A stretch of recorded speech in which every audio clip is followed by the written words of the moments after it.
So adain man life sa pinakagwapo sa tanan kalibutan. So karon adlaw guys isibilin sa ta sa balay no para magbantay og bata kay atong mama is napay lakaw. So karon kay gubot man kay ang balay so mangilo sa tano dunya password tara.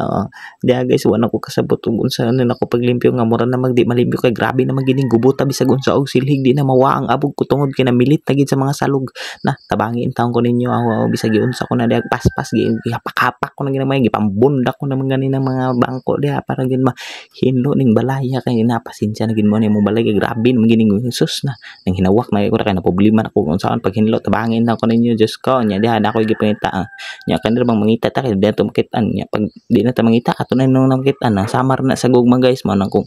may gugma mo ay na mo pag pangita kay maabot ra na paabot lang ta paghuwat mo pang sagpaon ta maron diha na pug sa kwarto na nilig kay na grabe na ning kwarto na milit-milit na mga ite dire just ko dire sa gawas wa na mga tae dire guys milit na yung mga tae dire tuwa na gipang sipa na naghihimo ko na nagsakit na mga tae na kay wa na gyud na just ko in town ay ang mga lamisa in town diyan puno na gilubog-lubogan na mga manok kero nya mga pato just ko in town basig na mo mga ikatabang kay mga balay nakabuslot na just ko in town tara tanawan nyo dito halaka nakabuslot na dire gipang ilamba ko ng mga unan mga habol gipang pilo gipang lukot-lukot ko na kay wa na gyud ko kasabutan mo balay bisag unsaon na limpyo di na gid malimpyo nya kada taon-taon na lang maghugo-hugo ni mga manok dire mangiti mga naka just